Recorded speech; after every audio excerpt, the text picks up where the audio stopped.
A $340,000 check was sitting on Thomas's desk. All he had to do was scrap his old red Massey Ferguson and surrender control to the corporate fleet. Everyone called him crazy for saying no, until a violent autumn storm rolled in, and modern technology failed the entire county. The offer arrived in a thick manila envelope, delivered by a man in a clean white corporate truck who had driven 2 hours from the regional office just to hand it over in person. That detail alone told Thomas Vance plenty about how eager they were to secure his signature. Field agents in company trucks do not spend half a day on back roads to deliver paperwork that is not worth the diesel it took to get there. Thomas set the envelope on the Formica kitchen table without tearing the seal, turned on the flame under the coffee pot, and stood by the window looking out over the yard, just as he had done every morning for 35 years. It was not a dramatic pause or a moment of quiet sentiment. It was simply the habitual routine of a man who reads the posture of his land the way another man checks a clock. The yard was always telling a story if you knew how to interpret it. The way the dew hung on the sickle bar of the mower, the dampness of the clay near the machine shed, the subtle shift in wind direction across the eastern slope, it was all operational data. After pouring a mug of black coffee, he sat down, slit the paper seal with his pocket knife, and laid out the proposal. The paperwork came from Consolidated Grain Partners, an agricultural equity group that had spent 3 years quietly buying up operational rights across 4 counties. Their approach was not aggressive. They did not push farmers into bankruptcy or show up with process servers. Their business model was patient, structured, and carefully crafted to appeal to a man who was tired of absorbing market volatility on his own. Thomas was 57 years old. His daughter had built a successful career in structural engineering 3 states over, and while she called every Sunday without fail, she was never coming back to farm this ground. Thomas kept that reality filed away with the rest of his non-negotiable facts. It required no ongoing grief, only clear recognition. The proposal offered $340,000 for controlling interest in the farm. Structured as an operational partnership, Thomas would retain minority ownership while continuing to manage the land for a guaranteed 10-year period at a fixed, documented salary. More importantly, his existing operational debt, a figure that had hovered over his ledger through 15 years of unforgiving commodity prices, would be absorbed completely into the corporate balance sheet. $340,000 in capital, complete debt clearance, and 10 years of guaranteed income on ground he already knew like the back of his hand. Thomas read through the primary figures twice, set the pages back on the table, took a sip of his coffee, and looked out the window once more. Thomas carried the envelope into his farm office, a quiet space in the back of the house dominated by an oak desk, 2 filing cabinets, and a heavy brass desk lamp. He turned on the light, settled into his chair, and laid out the 14 pages in neat, parallel columns across the blotter. He did not rush. A contract written by corporate legal counsel was designed to be skimmed by the eager and thoroughly dissected by the cautious. For 3 hours, he went line by line through the financial covenants, the crop insurance distributions, the soil testing protocols, and the capital outlay schedules. On the surface, the language remained measured, fair, and almost generous. It presented an umbrella of protection against dry summers, collapsing export markets, and the crushing weight of rising input costs. The true operational condition appeared on page 7. It was buried in section 4, under a neutral subheading titled Fleet Standardization and Operational Integration. It was not framed as a restriction, but rather as an administrative requirement designed to maximize regional efficiency. The clause specified that within 18 months of partnership execution, all field operations under the management umbrella would be required to transition to designated corporate fleet standards. All existing power units, harvesting equipment, and primary tillage tools would be retired and replaced through approved corporate manufacturer contracts. Thomas read the paragraph 3 times, took off his reading glasses, and set them on the open document. The wording was smooth, neutral, and devoid of emotion, yet its mechanical reality was unmistakable. Consolidated Grain Partners was not merely offering to buy a stake in his harvest yields, they were establishing absolute authority over the instruments used to produce them. The contract assumed that one combine was functionally identical to any other, provided the horsepower matched, and the maintenance schedules were tracked on a central server. It treated 30 years of personal mechanical mastery as an obsolete variable to be smoothed over by uniform leasing agreements. Thomas leaned back in his chair and looked at the brass lamp reflecting off the polished desk. To a corporate accountant in a distant office, standardizing machinery across 50,000 acres looked like a masterclass in risk reduction and bulk purchasing power. To a man sitting alone in a Blackwood County farmhouse, it meant surrendering the right to make his own operational decisions on his own land.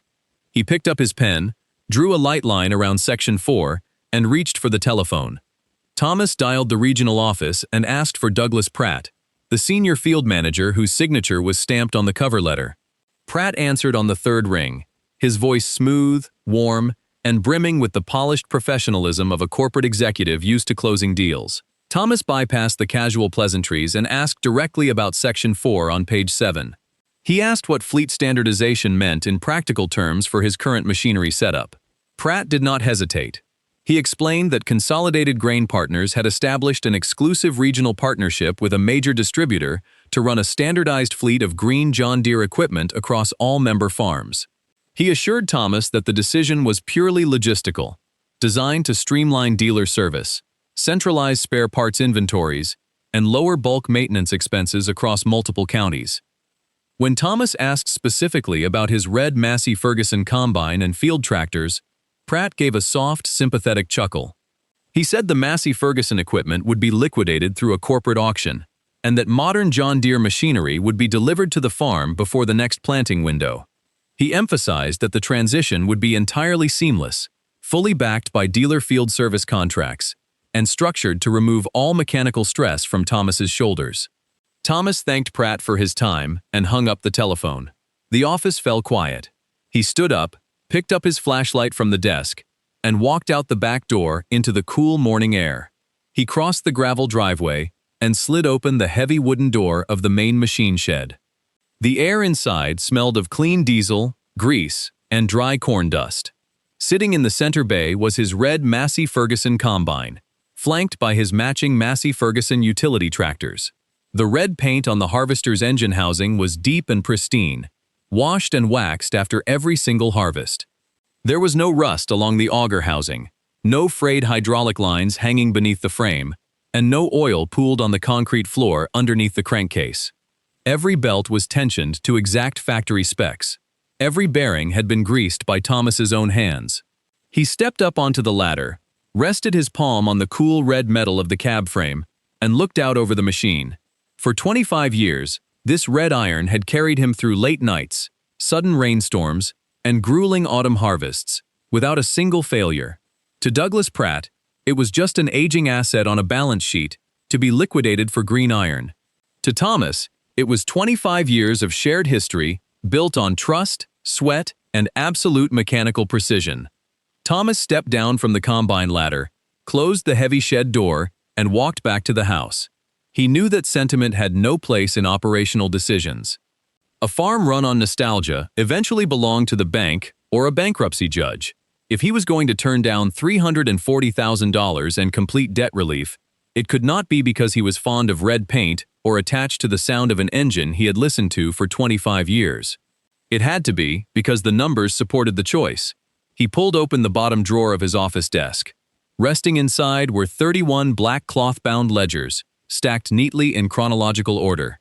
His father had bought the first book in 1995, filling its grid-lined pages with careful cursive script until his hands grew too shaky to hold a pen. Thomas had taken over the record-keeping in 2004, maintaining the exact same discipline every evening before turning off the desk lamp. These ledgers contained no personal reflections or commentary on the weather. They were purely operational logs.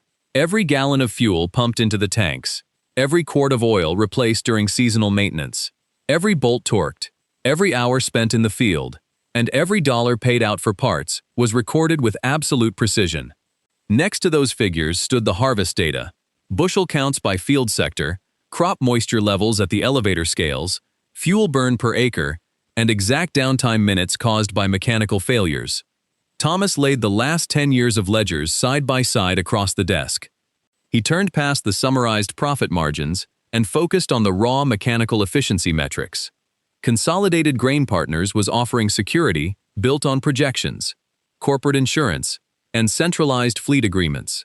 His ledgers offered something far more valuable: 31 years of unassailable, verified truth recorded on his own soil. He opened a blank pad of yellow legal paper, uncapped his pen, and began pulling the exact figures for his Massey Ferguson equipment. He needed to calculate the real cost of trading a fully paid-off, self-serviced machine for a modern, subscription-locked fleet. If the corporate promise of modern efficiency was real, his own data would show it. If it was a myth, the ledgers would prove that too. For 2 full days, Thomas sat at his desk working through 22 years of harvest metrics recorded for the Massey Ferguson. He calculated the operational cost per acre down to the fraction of a cent, factoring in fuel consumption, belt replacements, oil filters, grease usage, and scheduled overhauls. He aligned those figures against the published regional benchmarks for modern high-horsepower combines, including the very John Deere models that Consolidated Grain Partners intended to deploy across their acquired acreage. What the yellow legal pad revealed was not a story of romantic nostalgia, but a masterclass in operational efficiency. The Massey Ferguson had consistently produced a lower total operating cost per harvested acre than any newer machine running in Blackwood County. It was not faster, nor did it carry the massive grain hopper capacity of modern corporate units. But what it lacked in raw volume, it made up for in weight distribution and mechanical simplicity. Modern commercial combines weighed upwards of 25 tons empty. Soil compaction data logged in Thomas's 2012 and 2018 notebooks showed that heavy machinery packed the subsoil clay tight, restricting root growth and reducing corn yields by 3 to 5 bushels per acre over subsequent seasons. The lighter footprint of the Massey Ferguson preserved soil structure, keeping his yields steady without requiring massive applications of deep tillage diesel fuel to shatter the hardpan. Furthermore, the fuel burn metrics were stark. The mechanical injection system on his red harvester consumed nearly 30% less fuel per engine hour under heavy load than modern engines strangled by complex exhaust fluid systems and high-pressure electronic rails. When commodity prices crashed in 2015 and grain fell below $4 a bushel, that tiny difference in operating margin was the precise buffer that allowed Thomas to meet his mortgage payments while neighbors with brand-new leased equipment scrambled to refinance. The extra features on modern machines, the GPS automated steering, the satellite yield mapping, the climate-controlled leather cabs, came at a steep capital cost that had to be paid every single season, whether the crops produced or failed. The numbers on his yellow pad did not lie. The reliable, simple red iron had carried the farm through every economic storm because its cost structure was tied to real work, not tech-driven overhead. Thomas turned to the next section of his ledger, where he tracked repair turnarounds and parts acquisition times. Equipment efficiency on paper meant nothing if a machine sat broken in the middle of a field during a 3-day harvest window. For 19 years, Thomas's mechanical backbone had been a local independent mechanic named Frank Miller. Frank ran a small 3-bay shop 5 miles down the county road. He knew every bolt, wire, and hydraulic line on Thomas's Massey Ferguson because he had helped service it every spring since 2007. Frank was not a corporate employee. He was a neighbor who answered his phone at 5 in the morning on a Sunday if a grain elevator auger snapped or a bearing began to whine. If a part was unavailable, Frank could turn a custom bushing on his manual lathe or weld a cracked steel arm before the morning dew burned off the fields. Beyond Frank, Thomas maintained his own critical parts ecosystem right inside his machine shed. On heavy steel shelving along the back wall sat a organized inventory: spare belts for every drive pulley, 2 sets of sickle section blades, heavy-duty hydraulic hoses pre-cut to exact lengths, fuel filters, electrical relays, and 3 complete sets of cylinder bearings. If something failed during harvest, Thomas could fix it himself within 2 hours, or call Frank to help him finish it in 4. His total unplanned downtime across the last 19 years averaged less than 2 hours per season. Under the Consolidated Grain Partners agreement, that entire independent support network would disappear.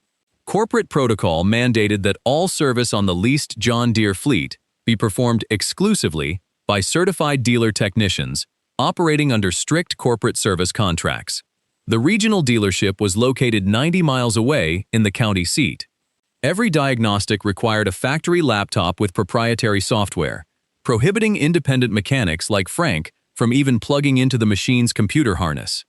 If a sensor failed or a digital control module threw an error code, Thomas would have no choice but to log a ticket with a centralized call center and wait in line until a mobile technician became available. He would be trading immediate local trust and hands-on self-reliance for a remote corporate helpline. On day 8 of the decision window, Thomas called Douglas Pratt back. He did not call to reject the offer, nor to plead his case with emotion.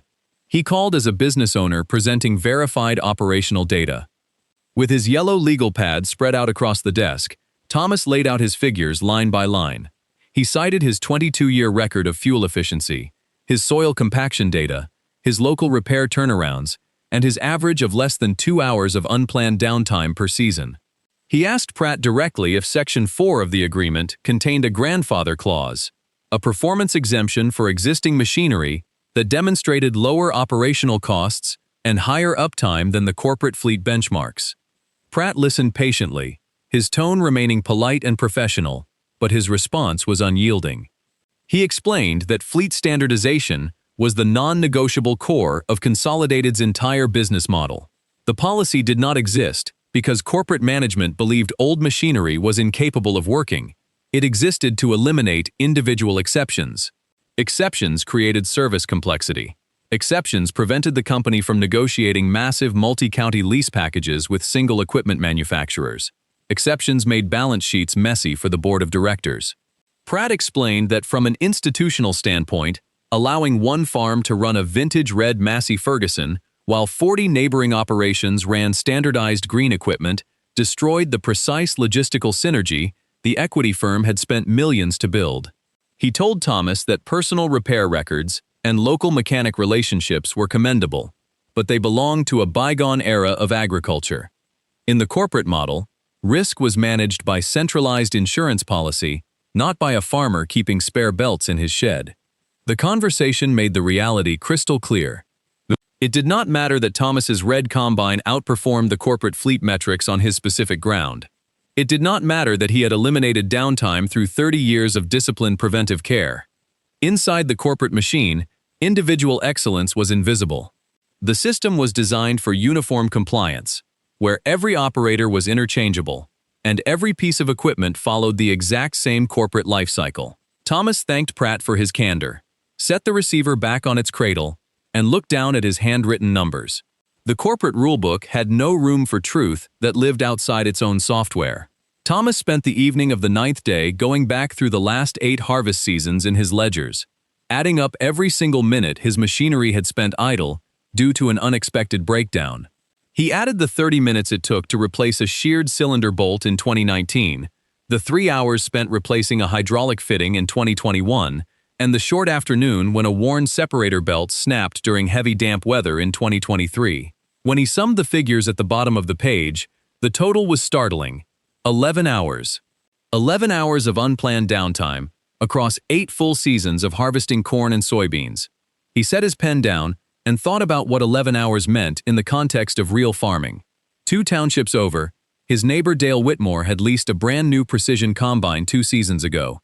A machine equipped with dual touchscreen monitors, satellite tracking, and automated header height control. During the peak of the previous October harvest, with rain rolling in from the west, a single faulty DEF fluid sensor had triggered an engine derate, locking the combine's computer into limp mode. Dale had spent 19 hours parked at the end of his field, waiting for a regional dealer technician to drive out from the city with a proprietary diagnostic laptop just to clear the fault code. 19 hours lost on a machine with fewer than 300 hours on the clock, under full factory warranty, backed by a multi-million-dollar dealer network. The problem was not that the modern machine was poorly engineered. The problem was the infrastructure built around it. A regional service network running 20 technicians across 4 counties could never react fast enough when 50 farms all hit the field on the exact same clear autumn day. When the weather window compressed, the corporate service structure hit a bottleneck, leaving farmers helpless in their own cabs. Thomas looked at the envelope resting on the edge of his blotter. $340,000. Complete cancellation of his debt. 10 years of guaranteed salary paid out every month like clockwork. All he had to do was hand over his keys, let them haul his red iron to auction, and wait for the company truck to show up when something broke. He looked back at his 11-hour entry in the black ledger. Financial comfort was sitting right there on page 1. But page 7 demanded that he trade away the proven self-reliance that had kept his farm standing, while men with bigger operations and newer paint had folded. He closed the book, turned off the desk lamp, and let the darkness settle over the room. On the morning of the 12th day, Thomas sat down at the kitchen desk, picked up the telephone, and dialed Douglas Pratt's direct line. His decision had not been arrived at through a sudden stroke of emotion or a surge of romantic pride. It was the calm result of 12 days spent cross-referencing 31 years of hard operational data against the contractual obligations detailed on page 7. When Pratt answered, Thomas did not engage in preliminary small talk. He stated clearly that he was declining the offer from Consolidated Grain Partners. Pratt was quiet for a brief moment, clearly caught off guard by the definitive tone. When he spoke again, his voice retained its practiced professionalism, but a distinct edge of surprise had creeped into his phrasing. He asked if Thomas was truly prepared to walk away from $340,000 in capital, total operational debt clearance, and a decade of guaranteed corporate income. He gently reminded Thomas of the harsh economic realities facing mid-sized independent farms, pointing out that rising input costs and market volatility were squeezing out operators who tried to stand alone without corporate backing. Thomas listened respectfully until Pratt finished his argument. He then explained his reasoning, keeping his tone entirely even. He told Pratt that his choice was not based on brand loyalty, anti-corporate sentiment, or an emotional attachment to his equipment. It was a matter of calculated operational risk. The corporate model required him to exchange a self-contained, low-cost maintenance ecosystem, one that had yielded only 11 hours of downtime across 8 seasons, for a centralized service network that introduced uncontrollable delays during narrow harvest windows. The numbers in his ledgers proved that the operational risk of the fleet transition would swallow the long-term economic benefits of the corporate payout. Pratt made one final attempt to frame the choice as a conservative mistake, warning Thomas that declining such security in an uncertain market was a gamble he might come to regret when the next major repair or market drop hit. Thomas thanked him for his time, noted that he made every major decision by the numbers in his ledger, and politely ended the call. He put the receiver down, picked up the manila envelope, slid it into the side drawer, and walked out to the yard to begin his afternoon maintenance. News of Thomas's refusal traveled across Blackwood County within a week. Information in a small farming community never stays quiet for long, moving quickly through the regional network of seed sales representatives, elevator weightmasters, and co-op managers. By Thursday morning, when Thomas pulled his truck into the Blackwood grain elevator to check on fall delivery schedules, the specific details of the rejected offer had already taken shape as a hot topic of conversation among the local growers. Inside the scale office, half a dozen neighboring farmers were gathered around the coffee machine. Among them was Gene Harwick, who farmed 2 sections to the west and had sold controlling interest in his own operation to Consolidated Grain Partners 18 months prior.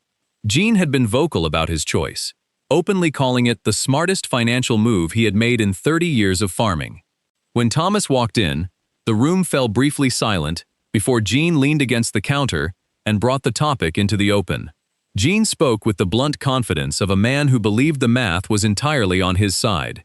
He remarked that everyone had heard about the $340,000 left sitting on the table. He said plainly that Thomas had always been a disciplined operator, but that turning down a clean debt sheet and a 10-year salary over a 25-year-old red combine wasn't discipline, it was pure stubbornness.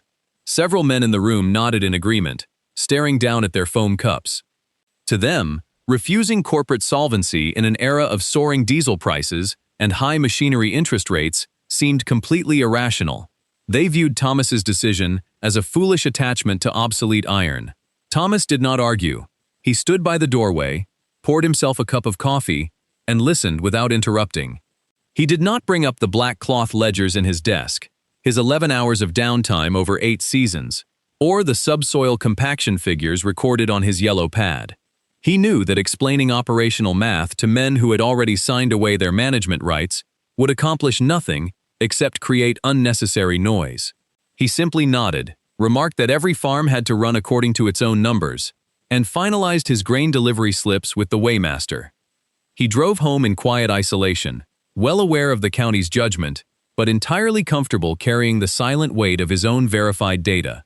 2 years after the letter from Consolidated Grain Partners landed on his kitchen table, autumn arrived in Blackwood County with an unforgiving, violent unpredictability. The growing season had been ideal, producing heavy, dense corn ears that weighed down the stalks across thousands of acres. But by late October, the regional atmospheric conditions collapsed into a severe weather pattern that put every farmer in the county on edge. A massive cold front pushed down from the north, carrying a vast wall of low-pressure moisture that threatened to lock the region in heavy rain and premature freezing conditions for weeks. The Weather Service issued a sharp warning. After Tuesday, a prolonged storm system would dump 4 inches of wet rain, followed by a hard, crop-killing freeze. That left the entire county with a razor-thin 4-day window to bring in the standing corn harvest before stalk rot and wind damage shattered the yields. The tension across Blackwood County was palpable. At 6 o'clock on Saturday morning, as the sun broke through a bank of gray clouds, the air smelled of heavy damp earth and sharp autumn frost.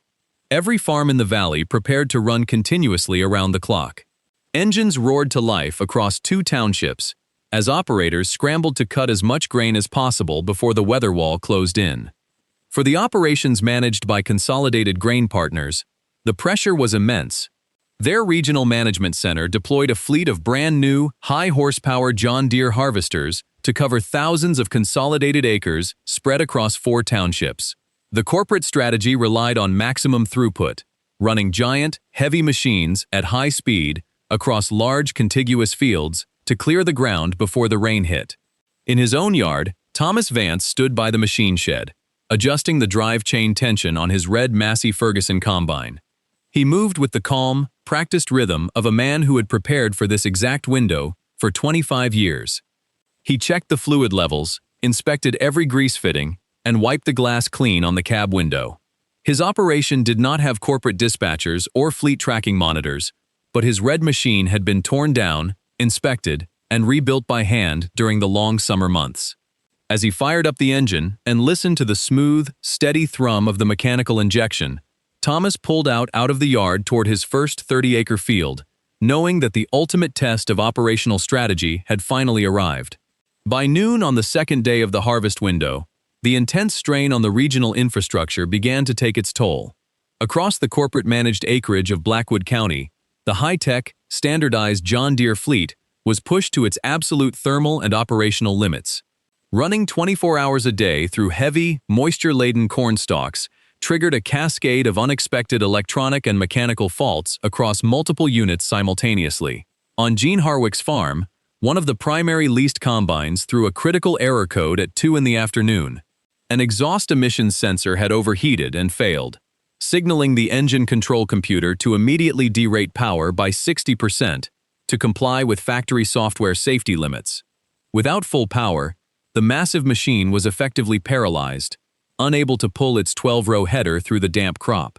10 miles south, another corporate harvester ground to a halt when an automated header height sensor suffered a short circuit, locking the hydraulic controls and preventing the platform from lowering to ground level. The single-source corporate service infrastructure collapsed under the sudden surge in demand. Consolidated Grain Partners had 3 mobile service vans assigned to cover 24 operations across 2 counties. By 3 o'clock, the centralized call center in the regional capital was overwhelmed with desperate repair tickets logged by field managers watching the storm clouds gather on the horizon. The certified dealer technicians, equipped with proprietary diagnostic laptops, were forced to make brutal triage decisions, driving 2 hours between isolated farms while spent hours stuck in transit on rural gravel roads. Gene Harwick stood at the edge of his field, staring helplessly at his dark, silent combine cab, while 50 acres of prime corn stood exposed to the approaching storm. Independent mechanics like Frank Miller were legally barred from plugging into the proprietary software systems, even if they had the time to spare. The centralized network, designed to reduce corporate overhead during standard weather cycles, had completely seized up when every machine in the territory needed immediate service at the exact same hour. The promise of remote corporate support had dissolved into a list of unanswered phone calls, leaving millions of dollars of unharvested crop stranded in wet soil as the frost line steadily moved in from the north. While the corporate fleet sat gridlocked across the valley, waiting for diagnostic software codes to clear, Thomas Vance kept his red Massey Ferguson moving steadily through the damp clay. He worked 48 hours straight, pausing only for short 20-minute naps in the cab, while the grain wagon dumped into the outdoor storage bin. The air inside the cab smelled of hot hydraulic oil and clean diesel exhaust, a familiar atmosphere that Thomas had navigated through every autumn of his adult life. The soil was growing slicker by the hour as cold mist began to drift across the low fields, but the lighter frame and balanced mechanical drive of the Massey Ferguson proved to be an overwhelming advantage. Where the giant, 25-ton corporate combines risked sinking to their axles and churning the wet subsoil into deep ruts, Thomas's red machine rode the surface smoothly. Its simple mechanical linkages required no sensor inputs to adjust header height. Thomas adjusted the cutter bar manually, using muscle memory honed across 25 seasons, feeling the contour of the terrain through his own hands on the levers. When a small tension spring on the elevator chain snapped around midnight on the third day, Thomas did not log a digital service ticket or dial a corporate helpline. He simply idled the engine, stepped out into the cold night air with a spotlight, pulled a replacement spring from his toolbox in the side cabinet, and swapped it out in 9 minutes flat. By 12:15, the thresher was spinning again, sending a steady stream of dry golden corn pouring into the hopper. By the time the heavy weather wall finally broke over Blackwood County on Tuesday morning, bringing torrential rain and a sharp, biting freeze that flattened standing crops across the county, Thomas pulled his red combine back into the machine shed and shut down the engine. Outside, the rain lashed against the tin roof, but every single bushel of his crop was safely harvested, dried, and stored in the bins. The old red machine sat in the dark shed, speckled with mud and corn dust, but entirely unharmed. Simple, robust engineering, maintained with surgical discipline, had won the race against time without a single minute of lost productivity. In the weeks following the storm, a subtle shift took hold across Blackwood County. The cold freeze had locked in, freezing the fields solid and leaving thousands of acres of corporate-managed corn rotting on bent stalks. Operations that had relied entirely on the centralized fleet suffered severe financial losses, while the local elevator-scale house was quiet with the weight of unfulfilled harvest contracts. The loud confidence that had dominated conversations at the co-op just 2 years prior had evaporated, replaced by a subdued, reflective mood. One by one, neighboring farmers began dropping by Thomas Vance's farm under simple, transparent excuses. On Thursday afternoon, Gene Harwick pulled his pickup into the drive, stopping by the machine shed where Thomas was blowing dust out of the Massey Ferguson's radiators with compressed air. Gene didn't bring up the $340,000 offer, nor did he mention his own lost acreage. He simply stood at the edge of the shed floor, pointed at a set of heavy drive belts hanging on the wall, and asked where Thomas managed to source high-grade mechanical parts so quickly during peak season. Thomas answered directly, stepping down from the ladder to walk Gene through his parts inventory. He showed him his storage bins, organized by part number, filled with spare bearings, shear bolts, hydraulic hoses, and belts purchased during the off-season. He didn't gloat, nor did he frame his success as a defeat for anyone else. He simply explained the mechanics of his system, that keeping simple, field-repairable equipment, paired with an on-farm spare inventory, was the only way he knew how to manage real weather risk.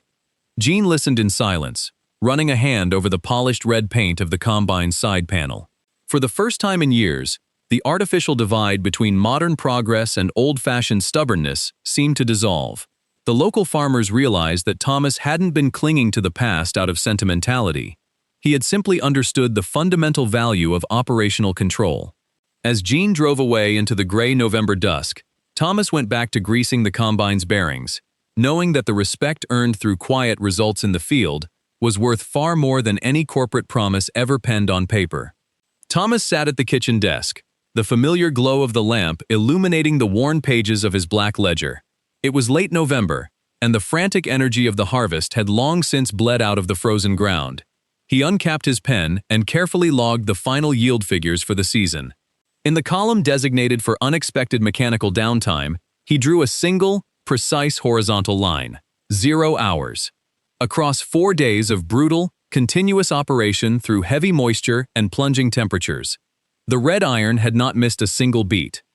He blotted the ink dry, running his hand over 31 years of uninterrupted history, and closed the book with a quiet, solid thud.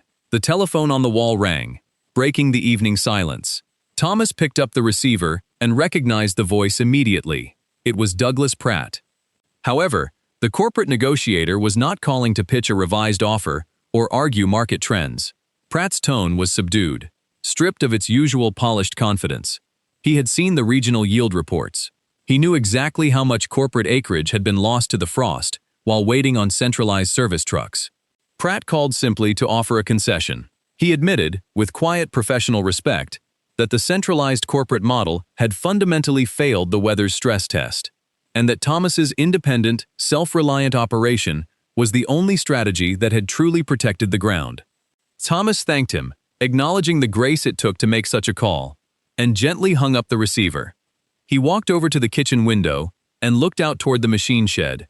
Inside, resting in the cold dark, was the machinery that had secured his future. He didn't have a guaranteed corporate salary, but he possessed something infinitely more valuable: absolute sovereignty over his own acres. He slid the black ledger into the heavy oak drawer and pushed it shut. The farm was safe, the machinery was proven, and the legacy of independent, self-reliant farming remained firmly in his hands. If you appreciate stories of hard work, mechanical resilience, and the enduring value of standing on your own 2 feet, please subscribe to the channel and leave a comment below sharing your own experiences with the equipment you trust. Your support helps us keep telling the stories that matter.